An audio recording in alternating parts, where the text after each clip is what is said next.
thought this morning, oh, Matt's going to bring up, they just recalled 2 million cars, right? Fair point. They did. They did. Yeah. All of them sold in America. Yeah, all of them. Every one of them. Every single one. Did you know one. that in October, I think it was October, Toyota recalled 1.8 million RAV4s? And unlike the Teslas, which will be over-the-air updated like that, the RAV4s have to all go into a dealership to get a new battery. We don't report on that because recalls are no big deal until it's fucking Tesla. Well, I understand the point that you're trying to make, and recalls do happen all the time, and I agree that an in the dealership recall is more of a pain in the ass than an over the air update. My Mach-E has been recalled for like possibly catching on fire, and I've talked about that. There's a difference between pointing out one fact and then expanding it to the company, and I think in your distaste for Elon, which we're not going to get into whether that's valid or not because it's 100% valid. I want you to have your opinion, but it's not relevant to a car review. And it's not relevant to whether Tesla is an evil company. That battery extender in the bed thing is fucking shameful. But I think it's genius. You really? Let's look at the facts. The fact of the matter is that the Model S created a new combined record for crash test performance when it came out. The Model X has the lowest possibility of injury of any SUV ever tested. In fact, it's second only to the Model S. The Model 3 not only achieved a perfect 5-star safety rating in every category and subcategory, but NHTSA's tests also show that it has the lowest probability of injury of all the cars the safety agency has ever tested. Then, I'm sorry to drag on like this, but I think it's important to make this point. Model Y received the highest overall score among any vehicle ever tested under Euro NCAP's newest, most stringent test protocol. And so what Tesla did then was resubmit Model S, which is the first one, under the new NCAP rating for Europe. And, quote, Model S again received a 5-star safety rating and the highest overall score among any vehicle tested in this protocol. So it broke its own record. So that means 4 times in a row, Tesla broke the world record. And then once again, those are the facts, right? We can have our opinions on whether Tesla's trustworthy, but the fact is the 4 best performing cars in crash tests in the history of the world all say Tesla on them.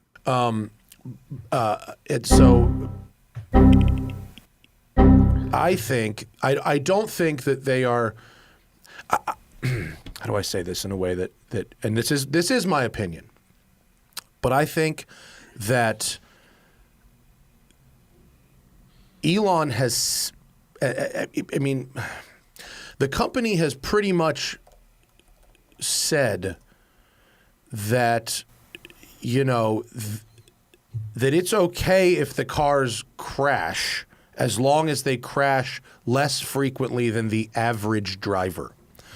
I'm not sure the company has said that. In fact, I think the opposite is true. The company has stated that its mission is to make the safest cars on the planet and is constantly feeding out data showing that when autopilot is engaged, the number of actual crashes per mile is something like 12% of that of human-driven cars. In this video, of which you've seen a few key moments, I've cut together some highlights from a more than 2.5-hour conversation entitled Jason's Facts versus Matt's Feelings. Now, it's not actually the title. Click the link in the description under source if you want to see the full podcast. I'm not trying to be sneaky with the edits. However, I'm hoping that this video might be able to provide a few valuable lessons into cognitive biases and what happens when one allows their emotions and their feelings to cloud their judgment. To fill those of you in who aren't up to date, Matt, who I'd never seen until a clip from Joe Rogan started floating around just after the Cybertruck was unveiled, in which Matt claimed that he would never see the light of day.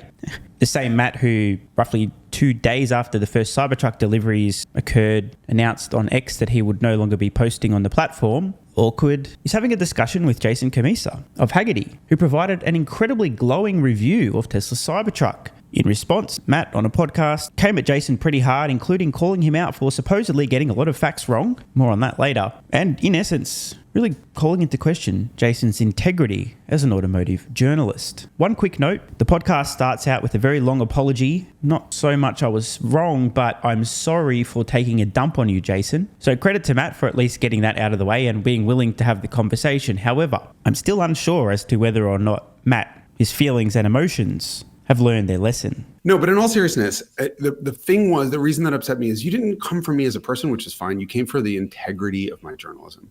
And that is something that I really want to talk to you both about, because I would have thought, and I think where you tripped up, if you tripped up, and I don't want to, like, this is not going to be a beat up on Matt thing, was go ahead and talk about my style of journalism. But if you don't see something, if you see something that doesn't seem right, like, hey, I know Jason's not fucking paid by Tesla, right? Jason's not getting a fucking paycheck or a cut from anybody else. Why does it seem that way? I would want you, as part of your job as a journalist, to call and say, what the fuck, dude? And so I can explain myself. And the reason that's so important is by not calling out me for being an idiot, but by calling out the facts that I was using, you opened the door for everyone else to attack my credibility. And you open the door for conspiracy theories like I'm getting paid, which is, for the record, absolutely fucking not the case and has never been. Look, the result of your video was that people came away from that saying Jason was paid, Jason was wrong, and now I believe different things, right? Now, this is true, important, and a sad fact of reality, NPCs and sheeple. In many cases, there's an audience so trusting that they'll hear somebody say things as if they're facts, opinions. For example, some of Matt's opinions stated as fact regarding Tesla's 48-volt architecture, the safety of their vehicles, and so on. And when they hear Matt, who for whatever reason they trust, geez, bro, talk about a red flag. Can't see the emotional biases, but let's not go there. And if Matt says that Jason got all of these facts wrong, they'll then assume that Matt's telling the truth, Matt's right, Jason got everything wrong, and form a negative opinion of Jason. This is all too common. I guarantee you, if you guys search on your favorite search engine or your favorite content creation platform for insert your name followed by scammer, fraud, liar, lies to you, you will find deranged, and I mean super deranged people making false statements about name your person. Pick somebody that you couldn't possibly hate, like Lex Friedman or Andrew Huberman. I guarantee you're still going to find videos and takedowns from people claiming that they're frauds, they're liars, they're scammers, they hate you, they're just... And there's a small subset of people who don't think for themselves, who see one of these hater videos and assume, oh, that's a good point, that might be true. It's quite clear that Jason really cares about how people perceive him and wants to defend his reputation. That's why he's done this podcast. I, on the other hand, couldn't give a flying fuck what sheeple think about me. I'm not interested in the opinions of NPCs. If you're dumb enough to believe something that somebody said on the internet without independently verifying for yourself, you're such a dumb motherfucker. I don't care what you think about me. This is one of the key reasons that I've never and will never watch a single hater video. Not once. Why would I waste my time? Nor would I ever even consider responding to one. I'm not even going to watch one, let alone respond. And there's a key reason for this. I don't care what NPCs think about me. But it is true that one can damage the reputation of anybody they want by saying things, by making false statements, sharing opinions as if they're facts, or outright lying. And should the subject of these false attacks and lies not defend themselves, there will be a bunch of NPCs who have opinions and beliefs installed into their tiny brains, because it's easier than thinking for themselves, who will form a negative opinion on that person based on lies and never change their mind. I have heard on the grapevine, for example, I often get these DMs, bro, this guy's fucking, he said this about you, why don't you react to it? Like I said, I'm not going to waste my time. One such example I heard, I was having dinner with a friend a while ago, and he pointed out he watched a hater video a while ago in which this hater claimed, again falsely, that I had said that Tesla stock will be worth a certain price by a certain date. Now, this obviously is patently false, because I've never once said what Tesla stock will be worth at any point in the future. Not once. I have certainly shared what I believe Tesla will be fairly valued at certain points in time, based on the underlying metrics in my valuation model, but these are entirely independent things, and anyone with a brain understands this. However, that's not to stop somebody spreading lies and misinformation and altering the opinions of a few people. But like I said, I don't concern myself whatsoever with what NPCs think about me or anyone else. And so to Jason's point, I can understand if he is concerned about what people think about him.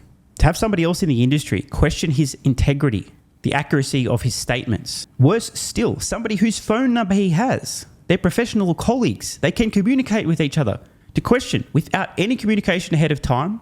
I'll just be honest, it's despicable.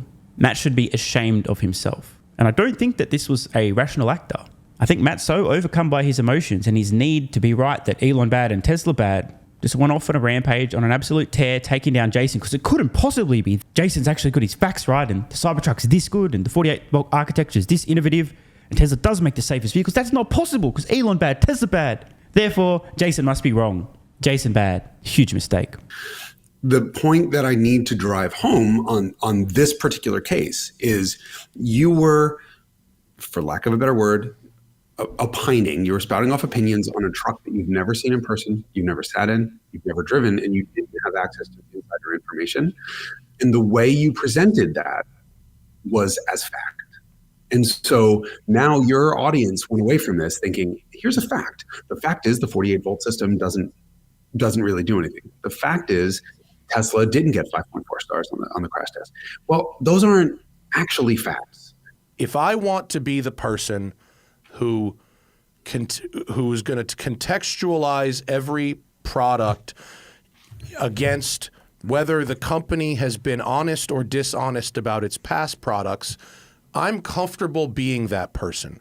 So just a quick thing I'd like to discuss. Just a hypothetical scenario. Let's just hypothetically imagine that you were completely deranged. You saw things that didn't exist. You formed opinions based on your emotions and feelings rather than facts, reasons, etc. Again, this is just super hypothetical.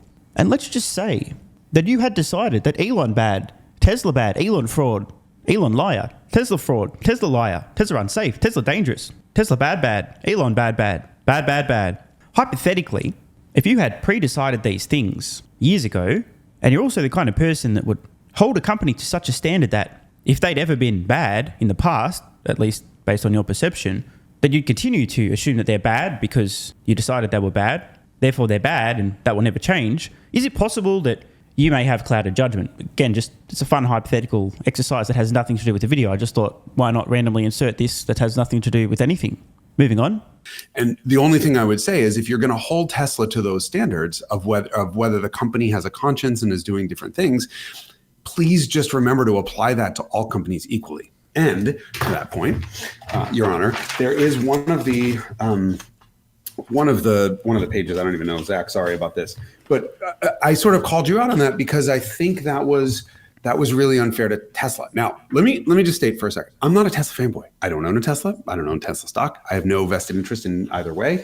I have gone on record to say that the Model S Plaid track tuning is, quote, dangerous.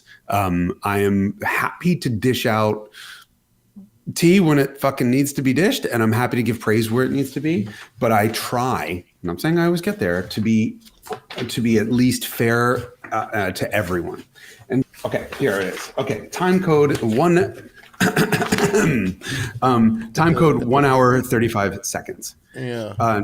Tesla took, the quote was, Tesla took money for an unknown number of 2020 Roadsters that they have not delivered.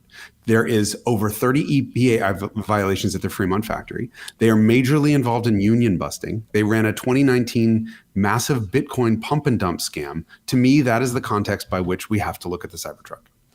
And so I'll stand by that. Okay. Okay, now, look, I might be imagining things, but that sounds a lot like the TSLAQ talking points. Pump and dump. I can't. This is going to be a very long video. Let's see what Jason has to say in response. But a quick question. Did that sound like emotions and feelings or reason? All right, fair. And I'm not going to, by the way, I'm not going to dispute any of those facts. The EPA website, Zach, has settled with Tesla over Clean Air Act violations. They paid a $275,000 penalty. Perfect. That's great. I am, for the record, I'm not discounting any of those assertions. However, in August, Ford paid a $7.8 million Clean Air Act settlement for Econolines. And if I look up Ford's record, Ford has paid $563 million in penalties since 2000. That's a lot. I mean, yeah. That's before this year. That's before the $7.8 million in August. So my point only in that is just to say, okay, everyone's putting Tesla in the spotlight because Elon can't keep his fucking mouth shut, frankly. And so we judge the company harshly. But I thought this morning, Matt's going to bring up, they just recalled 2 million cars, right? Fair point. They did. They did. Yeah. All of them sold in America. Yeah, all of them. Every one of them. Every single Did you know one. that in October, I think it was October, Toyota recalled 1.8 million RAV4s? And unlike the Teslas, which will be over-the-air updated like that, the RAV4s have to all go into a dealership to get a new battery. We don't report on that because recalls are no big deal until it's fucking Tesla. Well, I understand the point that you're trying to make, and recalls do happen all the time, and I agree that an in the dealership recall is more of a pain in the ass than an over the air update. My Mach-E has been recalled for like possibly catching on fire, and I've talked about that. Now that was really hard to watch. Also extremely delicious. Now, just to be clear, I didn't do any edits in terms of the timing. I certainly fucked around with zooming in and out and some sound effects, but those pauses and stammering around and umming and ahhing, I wasn't copying and pasting clips to make it look worse than it did. That was actually what happened in real time. Now, if I were to put on my tinfoil hat and or my armchair psychologist hat and my body language hat, I might say, you know what? Matt appeared to be a little bit uncomfortable there, really searching for his words as if he'd realised that Jason had a good point. Jason's good point was at risk of causing his entire thesis of Elon bad, Tesla bad, Elon dangerous, Tesla dangerous, vehicles unsafe, recall, Tesla bad, not even a car company, Tesla so dumb, Elon bad, was at risk of causing that entire foundation to crumble. And if that crumbles and my entire identity is attached to the idea that Elon bad and I hate Elon and Tesla bad and I hate Tesla, I can't have that happening, so insert 404 errors and needing a system reboot. Of course, I'm just hypothesizing, I don't know what I'm talking about, but I don't know, any body language experts in the house? Any psychologists in the house? What do you guys think? But I do think the Tesla recall is significant because the substance of that recall alleges that what we've been saying this for years, which is that autopilot and full self-driving are actually not working the way that they are marketing it as. Now, I don't want to be too mean to Matt. I mean, the guy's self-immolating as it is. Don't need to add to the pain. But, bro, I can't not notice what he said here. Despite getting absolutely owned with some facts, it was an over-the-air software update, you idiot. Oh, did you not hear about the other major automotive manufacturer who physically had to recall a comparable amount of vehicles last month, bro? What? Hello? In response to that, Matt feels the need to explain how it's actually significant because it validates his claims, his opinions, things that he's been saying for years. That, in essence, Tesla software bad, Elon bad, unsafe, dangerous, Tesla bad, Elon bad. My identity's attached to this. Don't do this to me, Jason. I can't handle it. I'm going to let Jason respond to this. But to be clear, what Matt has said right here, utterly brain dead. The substance of this recall, in a nutshell, was Tesla needing to increase font size and some penalties for warnings around and ramifications of users not safely using their software, disobeying the instructions to pay attention. Okay? For example, Tesla has to stick a much larger sign on the hammer that they sell that says, don't use this to hammer your brains out of your head because that will hurt and it's bad for you. They're not recalling the hammer. They're not admitting, oh, the hammer's extremely dangerous and therefore we should remove all the hammers from sale and hammers are bad and Elon bad and Tesla's hammers are bad. No. This supposed recall, which is an over-the-air software update, specifically relates to driver monitoring software. Nothing to do with the safety of the software itself, but people who misuse the software. And so I think that the substance of the recall in this case, it mirrors what a lot of experts and supposed experts have been saying about these systems in our use of them and our observing the real world. And so let's look at the substance of the recall for a second. The recall is not for autopilot being shitty or full self-driving being not what it says what the name says it is. I'll agree with that.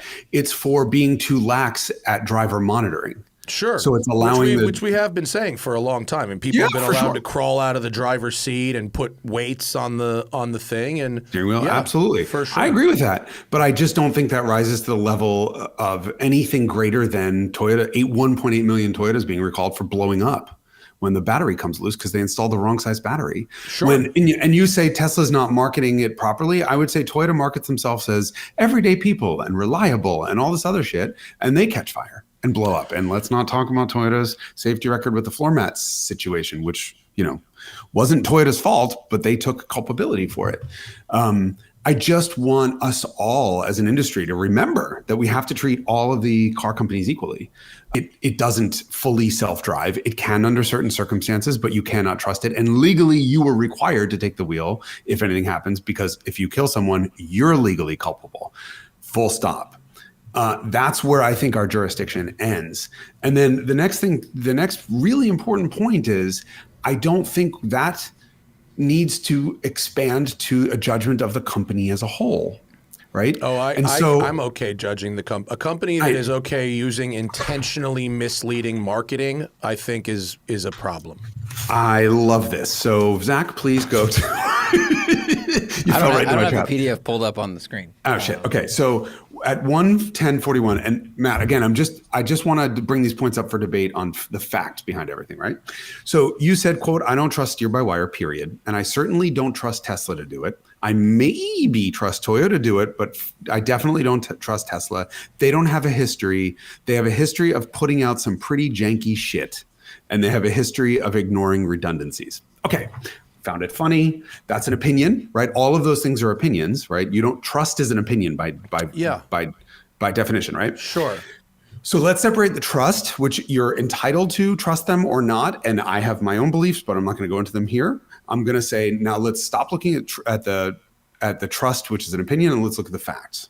The fact of the matter is that the Model S created a new combined record for crash test performance when it came out. The Model X has the lowest possibility of injury of any SUV ever tested. In fact, it's second only to the Model S. The Model 3 not only achieved a perfect 5-star safety rating in every category and subcategory, but NHTSA's tests also show that it has the lowest probability of injury of all the cars the safety agency has ever tested. Then, I'm sorry to drag on like this, but I think it's important to make this point. Model Y received the highest overall score among any vehicle ever tested under Euro NCAP's newest, most stringent test protocol. And so what Tesla did then was resubmit Model S, which is the first one, under the new NCAP rating for Europe. And, quote, Model S again received a 5-star safety rating and the highest overall score among any vehicle tested in this protocol. So it broke its own record. So that means 4 times in a row, Tesla broke the world record. And then once again, those are the facts, right? We can have our opinions on whether Tesla's trustworthy, but the fact is the 4 best performing cars in crash tests in the history of the world all say Tesla on them. But Tesla bad, Elon bad, Tesla dangerous, Tesla unsafe. Fuck your facts. Hurt my feelings, bro. You're entitled to your opinion to not trust them. I have driven cars with autopilot. I don't trust them to drive themselves. I'm with you. But as a journalist, I have to point out that this company's safety record is off the charts. Literally off the charts. I think we're blending two things here. I think you're talking about safety in a crash for passengers in Teslas. Yep. And I agree with you. I disagree with the use of that 5.4, but I can't wait to get there. Yep. 4 safest cars in a crash. Okay, you are right. You're absolutely right. But my trust of that system, and where I say they don't use redundancies, is based on the camera-only vision system that does not use radar or LiDAR or those types of redundancies where every other company that is attempting to build a picture of the world in order to have a self-driving or partially self-driving car does use multiple sensor suites. So if I'm understanding what Matt is saying here, his opinion that Tesla's FSD software, their driver assistance software, their autopilot software is, quote, unsafe, at least relative to others, is not actually based on any of the safety data, miles per crash and so on. None of that. No data, no facts. But instead the argument that, well, everyone else is doing something differently, therefore Tesla's doing it wrong. Now, I've covered this before. I don't really want to rehash the whole sensors, but I wonder if Matt has ever considered the fact that there are today in excess of 1 billion examples of camera-driven vehicles on roads, admittedly not perfect, but cameras providing information being processed by neural networks, also known as human beings. There is proof of concept. Is Matt arguing that a vehicle today using LiDAR and radar and all sorts of other bullshit is going to be safer than a human driver? That seems to be what he's implying. But if that's the case, then why don't we remove all human drivers from roads just for the safety issues? Now, surely this can't possibly be what Matt's actually saying, because this would be a very silly argument, completely lacking in facts and data, and entirely built upon A, feelings, B, emotions, and C, possibly other people's opinions, which don't matter. To construct a picture of the world. And so when I say the lack of redundancies, and this is not just me who has criticized them for that, there's a lot of people that have criticized them for saying, well, we can do this with just cameras. And I think that the experts I've spoken with, like Missy Cummings, or people who have worked at other quote self-driving research firms, have disagreed that, or have agreed with me that the lack of redundant sensor suites is probably not to be trusted. Probably. So that's what. So I was not talking about the safety of a passenger in a crash. So unlike every other car company in the world, so far as I know, except for Lucid, and please correct me if I'm wrong, Tesla's FSD computer and autopilot computer itself, the hardware is fully 100% redundant. There are two power supplies. There are two independent computers. Everything has a checksum, and if I remember correctly, there are 3 network connections between the two of them, so it can default to one if both of the other ones are ruined. So actually, the hardware behind the sensor suite is fully redundant in a way that no one else's are. And so I could say, but if it's only getting one piece of information, then it doesn't matter. Perfect transition. You're totally right. If it's only getting one piece of information, that information is bad, we can't trust it. That latest version of Euro NCAP that the Model S scored the highest thing ever on isn't just crash safety, it's crash avoidance. And it scored a perfect score, or the highest score ever, in every single category, including pedestrian recognition, accident avoidance, AEB, lane departures, and all these other things. Probably not to be trusted, aka feelings. This is so hard to watch. Jason, of course, coming in hard with the facts. The opinions of so-called experts don't count. Your feelings don't count. The data, the facts count. And Jason has come in hard with a pile of those very things. We're going to be out here saying probably not to be trusted. Based on what? Your feelings? No. Where are the numbers? Where are the accidents per mile? The probability of injury per accident? So while I can say, I don't know if I'm skeptical about this new technology, and I don't think the right thing to do is to eliminate a radar sensor because of this, and this, I have to be very careful as a journalist to criticize the whole company and say, well, they're fucking getting rid of radar, so clearly they don't give a shit about people's safety. Okay, I don't think those two things are necessarily related, and that's my point, right? I'm not debating any of the facts, but I think I'm not saying they don't give a shit about people's safety. I'm just saying that they're trying to. I mean, look, again, Elon opened the door to this. He went on stage and he told people these cars are going to drive themselves and it's just regulations that they can't. And we've seen all kinds of videos of these cars doing crazy shit. And we've also seen videos of Cruise and Waymo and fully censored up, research cars being tricked by traffic cones and all kinds of stuff. And so,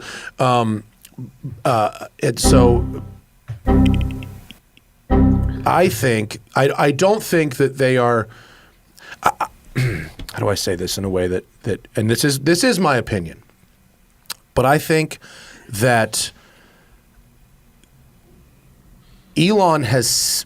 I mean, the company has pretty much said that that it's okay if the cars crash, as long as they crash less frequently than the average driver. I'm not sure the company has said that. In fact, I think the opposite is true. The company has stated that its mission is to make the safest cars on the planet and is constantly feeding out data showing that when autopilot is engaged, the number of actual crashes per mile is something like 12% of that of human-driven cars. Has anybody got a body bag? Holy shit. Now look, we once again saw an example of Matt's CPU crashing. Clearly the dude needs a reboot or a fresh install or something. That was embarrassing and painful. If I didn't know any better, and obviously I do, so I don't know what I'm talking about, but maybe if I were to place my tinfoil hat on my head again, I might suspect that at this point in the discussion, Matt's realised that Jason comes bearing facts and will also call out bullshit, feelings, and emotions. As a result, Matt is searching extra hard, trying to find a way where he can articulate Elon bad, Tesla bad, Elon liar, Elon fraud, Tesla fraud, dangerous, dangerous, unsafe, without actually saying that, because he knows should he say that, his lies will be instantly debunked with the mountain of facts. It appears what Matt has insinuated here, at least attempted to insinuate, is that Tesla doesn't give a shit about safety. Most folks watching will know that it literally is their number one priority above all else. Aesthetics, performance, technology, software. No, safety is always number one, and they've got the facts and the data to prove this. The crash safety, the accidents per mile. I don't know what it is with these Elon haters, like a dog in a bone, just won't let it go. Desperate to claim that Tesla's dangerous, that they're unsafe, that their vehicles are unsafe. How dare they have software on the roads that's killing people? But when you look at the facts and the data, Tesla is demonstrably the automotive company on earth that cares more about and has been successful most in prioritizing safety in their vehicles, whether it's active safety features, reducing the risk of injury, death, disability in accidents, you name it, across the board, safest vehicles ever tested. So I can understand why Matt's having a few errors and having his system crash repeatedly when he attempts to suggest otherwise in the presence of somebody who knows he's emoting and feeling, not reasoning. I don't think it's our job to project that onto the motives and the missions of the company just because Elon is standing there going, la, la, la, la, la. I say, as I'll put my political journalist hat on or a corporate advisor hat and say, shut the fuck up, right? Stop promising things. Stop it. But that's not an automotive journalist. I'm going to look at the product and be like, is it a FSD? No. Does it overpromise and underdeliver? Well, yes, but as a consumer, you need, and we're going to be back to the critical thinking. As a consumer, you need to understand you can't go to sleep in the back. I don't care whether it says Diet Coke or Coke on it, it's bad for me, right? And I need to understand that as a consumer, that just because it says diet doesn't mean it's going to help me lose weight. There's a difference between pointing out one fact and then expanding it to the company. And I think in your distaste for Elon, which we're not going to get into whether that's valid or not, because it's 100% valid. I want you to have your opinion, and I want to have this debate with you about it at some point. But that's between you and me. That's not, by the way, we're pretty much aligned on most things in that arena. But it's not relevant to a car review. And it's not relevant to whether Tesla is an evil company. Jason has hit the nail on the head here, correctly identifying and pointing out to Matt that his hatred of Elon is clouding his judgment and causing him to project hatred onto Tesla. Interesting to note that Jason himself is no fan of Elon Musk, which, no comment. But Jason seems entirely capable of separating his personal thoughts about Elon Musk and the facts about Tesla, which makes one of the two gentlemen. And okay, maybe it's not fair to say that Tesla can't be trusted versus saying Elon Musk can't be trusted. So okay.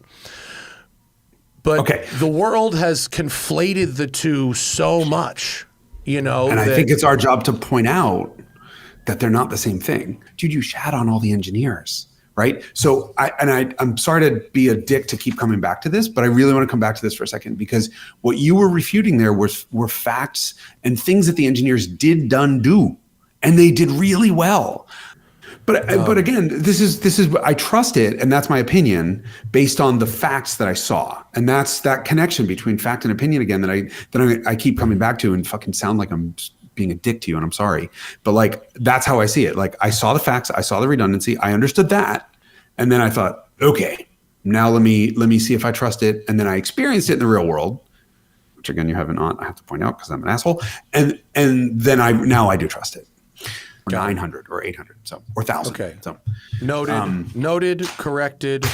I appreciate the explanation. Obviously, there's a tiny bit of missing context there. Again, this video would be 6 hours long if I include everything. But to explain what just happened, Big Bad Jason has proven that Matt, in his criticism of Jason, was wrong. Matt was wrong. Keyword there, wrong. In response, does Matt say, okay, I was wrong, thank you for correcting me? Or does he use a more comfortable word that is a little bit easier to swallow? Noted, corrected. I mean, bro, I know it seems like a small thing, but it's really not. I watched this entire interview and I did not once hear the word wrong from Matt. Not once did I hear the phrase, I was wrong. Not once did I hear, I'm sorry. I have heard things like noted, corrected, understood. Okay, fair point. You're right. These types of things. You might argue, well, it's the same thing, isn't it? Not really. If you're somebody who has a pathological aversion to admitting I was wrong, you're not going to use those words. It's much easier to digest something that sounds almost the same, but doesn't quite carry that same emotional pain. A little bit easier to swallow. You don't say, you know what, I fucked up. I was wrong. I'm sorry. Instead, you say, noted, corrected, updated, acknowledged, understood, these kind of words. If we go back and look at what actually happened, Tesla puts a press release out saying NHTSA does not, they said this in their press release, NHTSA, National Highway Traffic Safety Administration, does not publish a star rating above 5. Mm-hmm. They said that. However, and this is where they got themselves into trouble, safety levels better than 5 are captured in the overall vehicle safety score, which is called VSS, that is provided to the manufacturers, where the Model S achieved a new combined record of 5.4 stars. It did not receive a 5.4 stars. It received a VSS of 5.4, which was, as is confirmed in my little document by a statement from NHTSA and the head of automotive safety, was actually a new record VSS of 5.4. So let's back up for a second. When an agency, so crash test ratings change over time, right? They're graded on a curve so that, because you know what's going to happen. Within a year or two, everyone's going to be engineering towards a 5-star rating. And then it does the consumer no good to have only 5 stars. The star rating is a very low resolution rating. You have 1, 2, 3, 4, or 5. 5 data points. That's it. It's all your choices. No decimals, no nothing. And you have to imagine that the people who designed the system made the 5-star mark either unattainable or something to reach towards, right? That's the goal. This is the best we think anyone can do given current standards. Tesla scored on that test of VSS, which is what the star rating is based on. They scored a 5.4. And I think what the press release was trying to accomplish, my conjecture, was to say other cars have hit a 5.0, but we want to find a way to differentiate ourselves. And in fact, we also want to point out that the system is broken. If the target, the best possible, was 5.0 and we hit 5.4 on that scale, you need to rescale this so that we get a 5.0 or 5-star rating and other companies get a 4, because otherwise the consumer can't differentiate between a Volvo 5-star and a Tesla 5-star when maybe that Volvo only scored 4.7. Elon says this, Elon says that, and he's so full of shit so often. It must be brutal to work for this fucking guy. If this one comment does not tell you everything you need to know about Matt's delusion when it comes to Elon Musk, I don't know what will. I've consumed every public statement from this guy. Everything. Been following since the SpaceX days. Crazy guy, made some money, blowing up rockets. Who is this motherfucker? Read all the interviews. Watched all the interviews. Every statement. Not once in that time have I ever witnessed, one more time, ever witnessed Elon lie or mislead or deceive or do anything that you could consider dishonest. Not once. It's certainly true. He's overly optimistic with timelines. I mean, he wouldn't be doing the stuff he was doing if he wasn't extremely optimistic to a fault. But misjudging a deadline, an aggressive estimate about a future outcome, that's not dishonest, that's not deceptive, that's not a lie, that's a poor prediction, driven from a bias toward optimism. Entirely separate things, of course. One does require intellectual nuance to be able to differentiate between optimism and lying, and apparently, if you hate Elon Musk for whatever reason, because Elon bad, it's impossible to differentiate between these two things. And this is the biggest red flag if you ever hear somebody claiming that Elon's dishonest, he can't be trusted, he's a liar, he lies, Tesla lies, they commit fraud. You know you're talking to somebody who's just off the deep end. They're an emotionally damaged human being. They're not seeing straight, they're not thinking straight, but they are feeling and emoting very intensely. This is the single biggest and most common red flag among Elon's haters. Claims of dishonesty. I mean, you just I don't know how to say it nicely, but I have to say it. You have to be like, and I do mean this in a literal sense, don't get triggered, okay? You have to be emotionally retarded, okay? Literal sense, dictionary definition there. Emotionally retarded, underdeveloped, severely, to misread somebody's character so much to the point where you genuinely think that Elon Musk is a dishonest person, a liar, deceptive. He's the polar opposite. The guy is transparent to a fault. He'll always speak his mind. Do people not have the cognitive processing and the emotional intelligence to understand and recognize this? The person you can't trust is the person who won't give you a straight answer. who won't admit to mistakes, who backpedals, covers things up, who won't talk about their mistakes. I mean, hello, this is the guy who multiple times has said that he believes Tesla stock is too high. The guy who's discouraged people from owning Tesla stock, saying if you can't handle the volatility, get the fuck out of the stock, in essence. A guy who regularly talks about the moronic things and mistakes that he and others at Tesla have made. To not understand that, you have to, and I do mean this literally, you have to be emotionally retarded, defective. This is the kind of potato thinking that would drive somebody to see the likes of, let's just say, Justin Trudeau or Gavin Newsom and think, oh, what a trustworthy man. That guy tells the truth all the time. He's being very honest right now. I trust this person entirely. Bro. And I'm not trying to be mean to Matt, but I just have to call a spade a spade. There is something severely broken with his ability to read people, their nature, their principles, their values, and their character. A common thread among many Elon haters, if not all of them. The price is a lot higher, as you did point out. The price is a lot higher in the video in the production car than was promised. Shocking. The range is lower than was promised. Also shocking. That battery extender in the bed thing is fucking shameful. But I think it's genius. You really? Oh yeah. You know that people are going to go for that. They're going to eat that shit up. You can bolt in another battery. I mean, I guess to someone buying this, having a useful truck bed is fucking a waste of space anyway. They might as well. You guys criticized the bed length and compared it to a Hyundai Santa Fe or Santa Cruz. Sorry, Zach. Oh, yeah. No, the bed's actually big. The thing about the truck is that that the truck is actually friggin' usable, which is the annoying part of the whole thing. Okay, now this is Jason, the person talking, who thought, and I said it in the video and I meant it, I thought it was a bad joke. I genuinely did. And then I get in and I'm like, the bed is wider than an F-150's.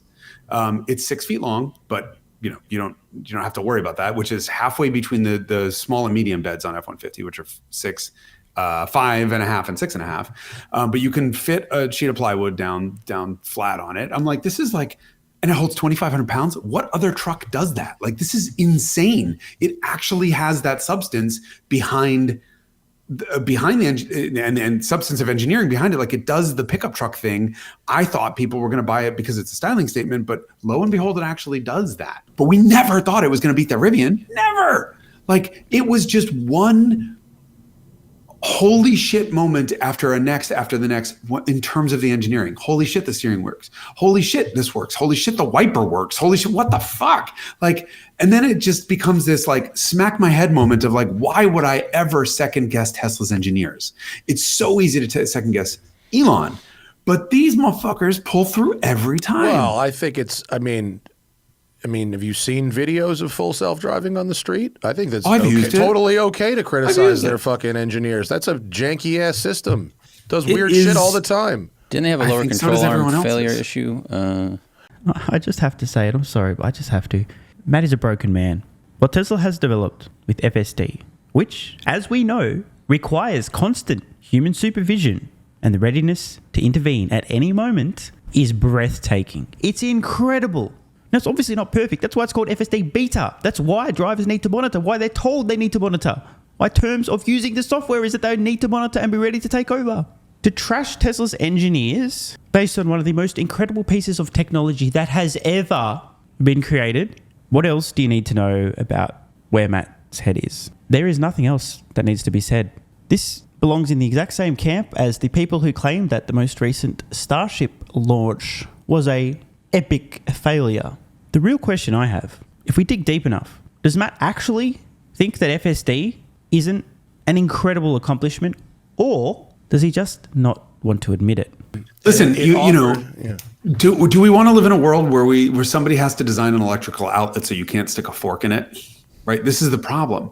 I don't want to live in a world where people think their cars are going to drive themselves and I'm riding a motorcycle next to them. I don't want to live in that fucking world, bro. That was an excellent point from Jason.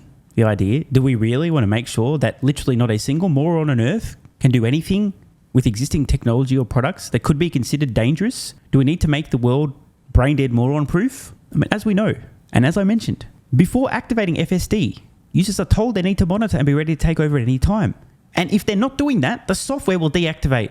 If people want to go out of their way to misuse and abuse and dangerously use software or any products? Should we just ban all products from existing? Great idea. Let's ban all vehicles because people kill people in vehicles. Let's ban all heavy objects, every sharp object, any form of anything that could be used as a poison in the wrong circumstance, anything flammable.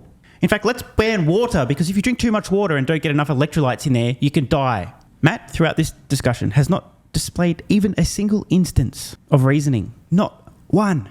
It's all emotion. You absolutely have a point, but I'm going to go back to the same thing that I'm not talking about where the company's funding is coming from. I'm not talking about what country the cars are built in, or what country is funding. Is Volvo and Lotus under Chinese ownership? Whatever. That's not. I'm really talking about a company that, in my opinion, is actively selling something in a deeply misleading way. And I'm talking about the semi-autonomous features right now, today. You can buy it now. And because I have to share the roads with these people, I have not consented to be part of their beta test. And a company that recognizes, like myself, look, when I did that last show, I don't hold myself to a higher standard. I hold myself to pretty fucking low standards. When I found out that I had upset you, right away, phone call, accept that I did something wrong, apologize for it, talk to you on the phone for half an hour, and then find a way to, as best I possibly can, smooth it out with an even hand going forward, and hopefully we have a positive, truthful, productive relationship going forward. I have not seen Tesla do any of those things. Instead, I've seen them double and triple down. Oh my God. Now look, I did not know what they said privately, so who knows? Maybe Matt did in fact utter the words, "I was wrong and I am sorry," but throughout this podcast, haven't heard them once. Maybe they haven't heard them once. To claim that Tesla just continues to double down rather than admit they were wrong. Oh man, you can't make this stuff up. I can't say anything else. I feel like I'm just punching far too far down. And fight regulation and fight lawsuits and fight those things, as opposed to saying, we promised this thing and really it wasn't ready, and really some people have died, and we're going to reconsider our position on this. I haven't seen any ownership. I've seen denials. Oh fuck, I nearly choked to death. I can't do this anymore. I think he's just really bad at PR. Although, hey, 60 million views on a fucking Cybertruck, out of independent journalists, maybe not. Got to give credit to Jason after implying that Elon isn't great at PR. He said, well, actually, we are talking about him and Tesla and everyone is, and maybe he is. Yeah, Jason, let's be honest here. Okay. Elon is a master of PR, a master of marketing. Were he not, you would not be talking about Tesla. We would not be talking about Tesla. No one would know what the Cybertruck is. There would be hundreds, thousands of people whose full-time income is dedicated to covering companies related to Elon Musk. Just because somebody does something differently does not mean either it's wrong or they're doing it poorly. Different does not equal wrong. In fact, possibly different may equal better. To the earlier points from Matt about Tesla not using 400 trillion different sensors, spoiler alert, that approach also is better. Do you think it's appropriate to say that this car is driving itself, and the only reason that a person is there is because the law says a person has to be there, but really the car can drive itself? I'm trying my best to be nice here. I understand that Matt, very broken man. Let's just leave it there. But you see, Matt, you can't say something that's false, heinous, and get away with it. Matt just claimed. You just heard what he said. The claim there from Matt is that Tesla is falsely selling software which, requires the acceptance of the terms before activating every single time, that you must be ready to take over at any time, that you're responsible and you must be monitoring constantly and will penalize you and then disable the software if you do not do this.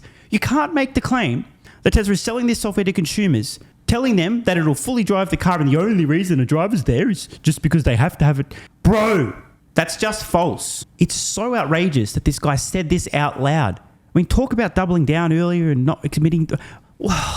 Somebody needs to stage an intervention, and Matt should just ban himself, maybe his wife if he's got one. Or somebody needs to stop this guy talking about Tesla.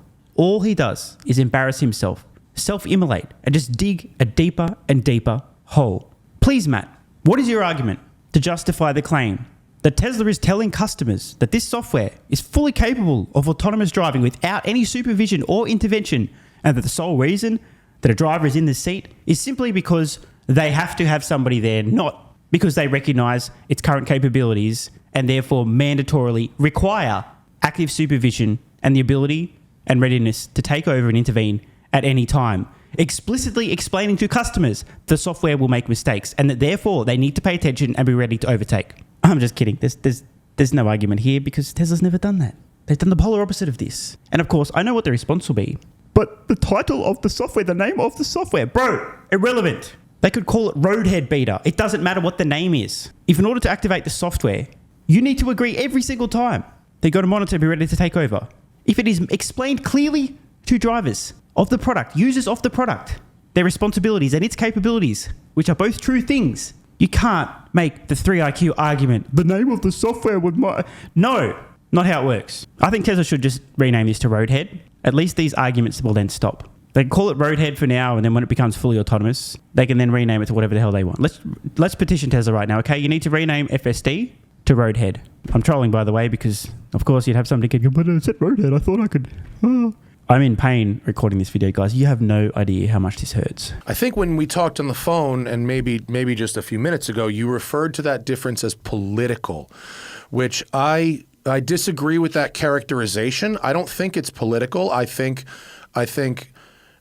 just have a long memory when people do double down and don't make amends and apologize or even really correct their behavior, and I think that that has continued in such a flagrant way. Like, I'm not able to separate that from other good work that well-intentioned people are doing. Or I wish you saw that responsibility the same way I do, because I don't want to live in a world where we're disagreeing about facts. The sales number for Model Y is one of the things that we haven't talked about, right? There are competing facts there. You're right to have called it out. There was a really difficult one for me to fact check. I think I got the right answer. And I know when I watched your video back, you guys were working on the wrong information because you're looking at last year's worldwide sales and then this year's Q3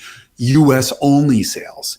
And I just want the opportunity to go back, like, let's go look at this together and agree on. Where can I find the right number, Jason? Tell me. Okay, please, let's, because we were genuinely good faith trying to figure this one out. Okay, me, and for the record, me too. So what happened was you went up to Statista and you showed the number 4 best-selling car in the world. 22, yeah. And we're halfway through December 23, so that's just outdated information. Right. The next one that you showed was Car and Driver's list of the quote best 25 best-selling cars, trucks, and SUVs in the U.S. So you guys didn't see that little. I'm not accusing you of ignoring it, but it's easy to overlook. You didn't see that was U.S. sales only, and that one so where are the global ones? To be fair, in the title, it doesn't say that. It says it does in the U.S. What? Where does it say this in the title, Jason? It's a subtitle. We've pulled it up right now. Where? No, that's 2022. No, that's the wrong article. You guys had 2023 Q3. 2023. Oh yeah, sorry, different. This is why I loved fact checkers. Rusty Blackwell is a guy who worked for me at Automobile, and everyone hated him because he was paid. We didn't hate him. We hated his position because he was paid to pick apart every argument. And I never want to go out in the world without Rusty Blackwell because he would find this shit. Yep, you're right. So this one does say U.S. right there. Yeah. Okay. All right. And so where did you get the right information then? You did take it seriously, but you missed. One was last year's data and one was U.S. data. And of course, you can imagine I'm watching this and fucking fuming while it's on your screen saying in the U.S. Like, I'm going to fucking kill them.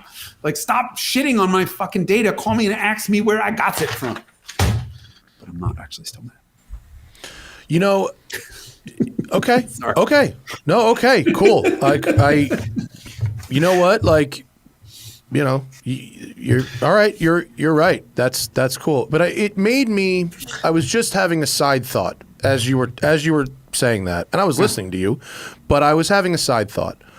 Now, I'm really trying my best not to be unfair on Matt here. I'm not trying to do some sneaky editing. Again, if you guys want to see the entire thing, it runs for over 2.5 hours. This reaction will be about 6 hours long if I included everything. But I've noticed throughout this entire podcast, the original, unedited version, Matt has an inability to say, I'm sorry, I was wrong. The man has not said sorry once. He has not said, you were right, I was wrong once. The best we get is, oh, okay, yep, fair point, I agree, you're right, and then just moves on. It's pathetic, utterly pathetic. How hard is it, Matt, to say, oh, actually, that's a good point, we were wrong. When I made that video saying that you were wrong, saying that the Model Y was on track to be the best-selling vehicle in the United States based on that data, and we cited 2022 data or pulled up US sales data for Q3 2023, we were wrong. We made a mistake. We're sorry. You're right. We fucked up. The guy just can't say it. And I think this is emblematic of everything Matt has had to say about Tesla in the past. If you're unwilling to ever actually admit I was wrong, how the fuck are you going to change your opinions about anything? I'm starting to understand why Matt continues to double down and triple down on Elon bad, Tesla bad. I mean, this is the same guy who said the Cybertruck would never see the light of day. He also, from the clips I've seen floating around, really doesn't like Elon Musk, and that's putting it lightly. If you're a regular viewer of this channel, you'll recall when I do fuck up, when I do get things wrong, I make a big song and dance about it. Doesn't happen that often, but when it does, boy, I make the most out of it. Matt, practice. Let's practice together. Ready? I was wrong. I made a mistake. I was wrong. I got it wrong. Practice those words, those phrases together. It's easier than you think. And then use them when applicable.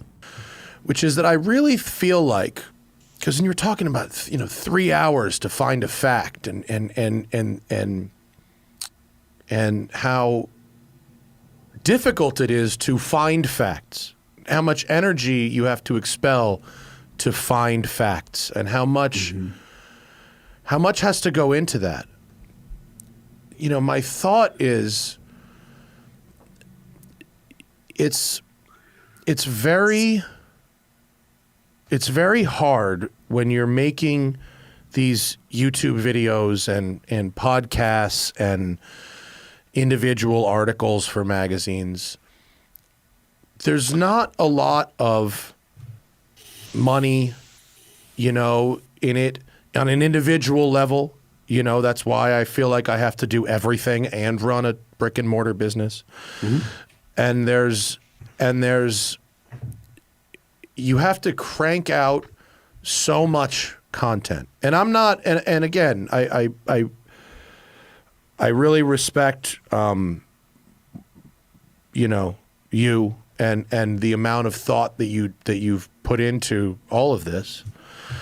But I think I need to rethink how much volume of content I need to crank out versus how much time I should be spending on some content, and maybe I should stop trying to focus on volume and start trying to find ways to put more time into each thing. But man, this is really hard to watch. Just got finished explaining how Matt seems to be unable to say I was wrong. And now, again, being unwilling to go, you know what, I fucked up, I got it completely wrong. All he's talking about now is, it's so hard, I'm cranking out so much content. He's doing mental gymnastics around the fact that he was completely wrong, trying to, it's not my fault, I just try to put out a lot of content. Just say you were wrong, Matt, it's okay. You don't need to make an excuse. And I understand his point. I make mistakes too, not intentionally. It does happen, rarely. But instead of Matt just saying, I was wrong, Matt's trying to point the finger and go, well, it's because I make lots of content. It's really hard to research. It's really hard to find the real information. And here's the thing, Matt. To go on the record and accuse one of your colleagues in the industry, Jason Camisa in this case, on a podcast of being wrong, of spreading disinformation,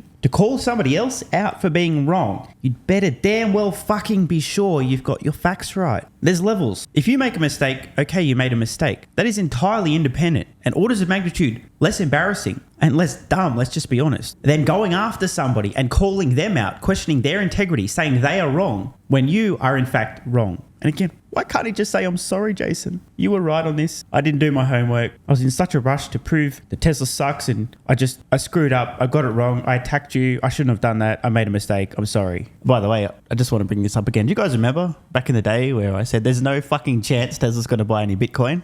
I was adamant, and then they did. Yeah, that was the most all-time example of me being completely wrong. Just wanted to bring that up again to say, I was wrong. Feels good, doesn't it, Matt? It's okay. The world won't end if you admit you were wrong. I might be subtly hinting at perhaps the comments that the Cybertruck would never see the light of day on the Joe Rogan podcast. Even if you're wrong years ago, you can still bring it up again today and say I was wrong.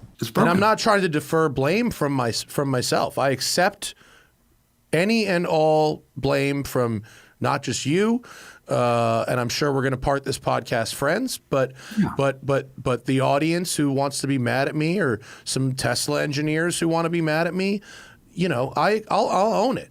Let me thank you for this. Really, we owed it to you. I mean, we owed you all the airtime you could have, and for everything I got wrong in the last show. Oh my! Is he about to say the S word? Are we about to hear sorry? I'm on the edge of my seat. I officially stand corrected. If fucking someone at Tesla would like to send me a Cybertruck to drive, let's go. Maybe not as a fuck you PR stunt. Maybe as someone who drives shit for a living. That would be all right. Well, that was incredibly painful to watch. Now, I do have to give some credit to Matt, despite the fact that unless I've hallucinated and failed to hear the words, if I did, please, you guys can fact check me in the comments below. The guy didn't once say sorry, but at least he was willing to have a conversation with Jason after taking a dump on Jason in a podcast and suggesting Jason had got a lot of things wrong, which he had not. Obviously, major credit to Jason as well for engaging with somebody who had taken a dump on him. Honestly, I guess Jason cares a lot about his reputation. I wouldn't have wasted my time. But I really don't think that Matt has learned a great deal. Maybe I'm wrong. I hope I'm wrong. But hope's not a strategy. Throughout this discussion, and again, watch the full thing if you want to see it completely in its entirety. I wasn't trying to do any sneaky edits to make Matt look particularly bad, just to emphasize some of the key points and interesting moments. Matt's emotions, his feelings, just seem to have perpetually and completely clouded his judgment and his ability to reason. Whenever Jason raised a great point, in almost every instance, rather than Matt going, okay, actually that's a great point, the immediate response was to redirect and go, well, what about this thing? Or what about that? Hey, look over here. Here's something else. Just a complete and utter lack of acceptance and accountability.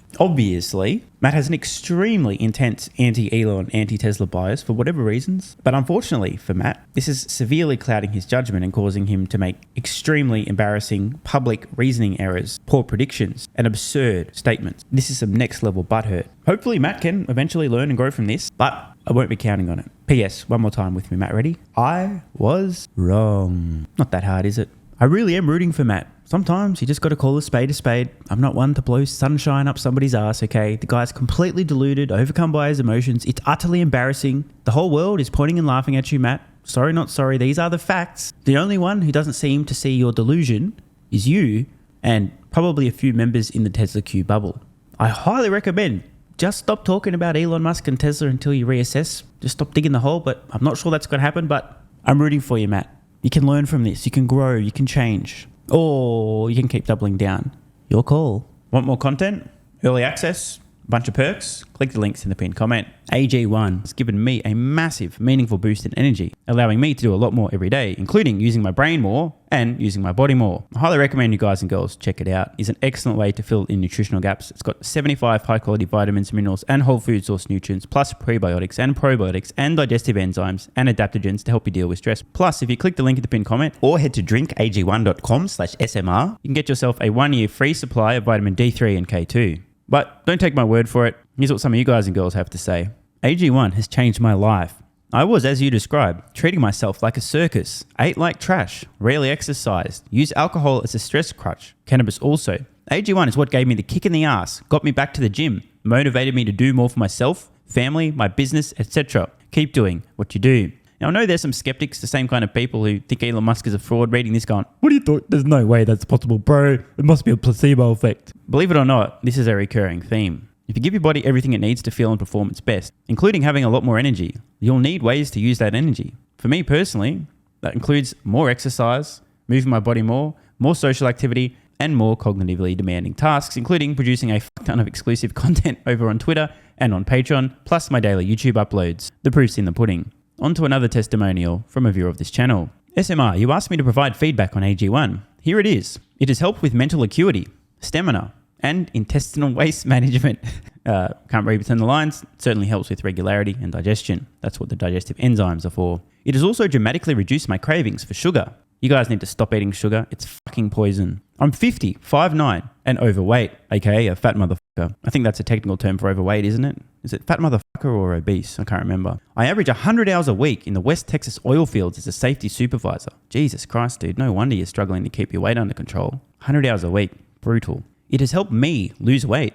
It is not an appetite suppressant. It can help fat people suppress cravings, and motivation to be healthier is critical for changing your diet. Love you, brother. Again, this is a great point. It's something people really don't seem to grasp. If you have more energy, everything becomes easier. It's like turning on easy mode for life. A few years ago, before I was taking AG1, my health was trash. I was struggling to get through the day, had afternoon fatigue. The last thing I wanted to do was either use my brain or move my body. Didn't have the energy. Now, my biggest struggle every day is figuring out ways to use that energy. I'm exercising way more, doing a lot more with my friends and family, and of course, my work output has increased substantially. And you can fact check me. Check out the average length of my videos I was posting to YouTube 3 years ago. Need I say more? And one final testimonial. Love this one. Okay, here's the deal for me with this AG1 shit. I'm 41 years old and not the type to eat, drink, smoke, or sleep healthy, so I was skeptical. That being said, here's what I experienced. Day 1, meh. Day 2, afternoon fatigue was about 45 minutes late. Day 3, 0 afternoon fatigue. Day 4, 0 afternoon fatigue plus extra energy. Day 5, again, 0 afternoon fatigue plus energy, wondering, what the fuck, really? See, this is the thing, right? The results for many people are just almost too good to be true. This is the same experience I had. My afternoon fatigue just vanished out of nowhere. I'm like, wait, what the fuck? Why am I not tired in the afternoons anymore?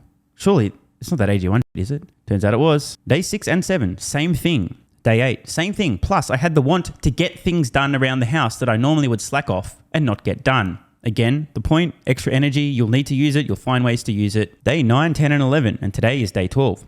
I fucking love it. So however you managed to get me to buy it, I'm so glad you did. Thank you so much, SMR. It really changed me so far. Guys, this shit really works. Just try it. By the way, this is the reason I continue to relentlessly promote AG1. A lot of people get real fucking mad in the comments. Oh my God, snake oil salmon's sold out. Oh my God, he's a scammer. This is fraud. But constantly, I'm pretty sure everyone making these comments is also currently short Tesla stock. I'm not particularly concerned about people having a negative perception, those folks suffering from small brain syndrome, still living in my bum's basement syndrome, etc., writing mean comments, claiming AG1's a scam or it doesn't work. I mean, bro, when I get feedback like this is what keeps me going. Just try this stuff for a month, and if you don't get these results, get your money back. See, it's a literal no-brainer. It's an IQ test at this point in time. Testimonial after testimonial after testimonial like this. Get your money back if it doesn't work. Just try it for a month, and if it doesn't work, get your money back. Today's the day. It's finally time. Be like this guy who was a massive skeptic, but finally, after 1,000 promotions in a row, caved in, tried AG1, and has results like this. Head to drinkag1.com/SMR or click the link in the pinned comment, and please, let me know how you're feeling in a few weeks' time.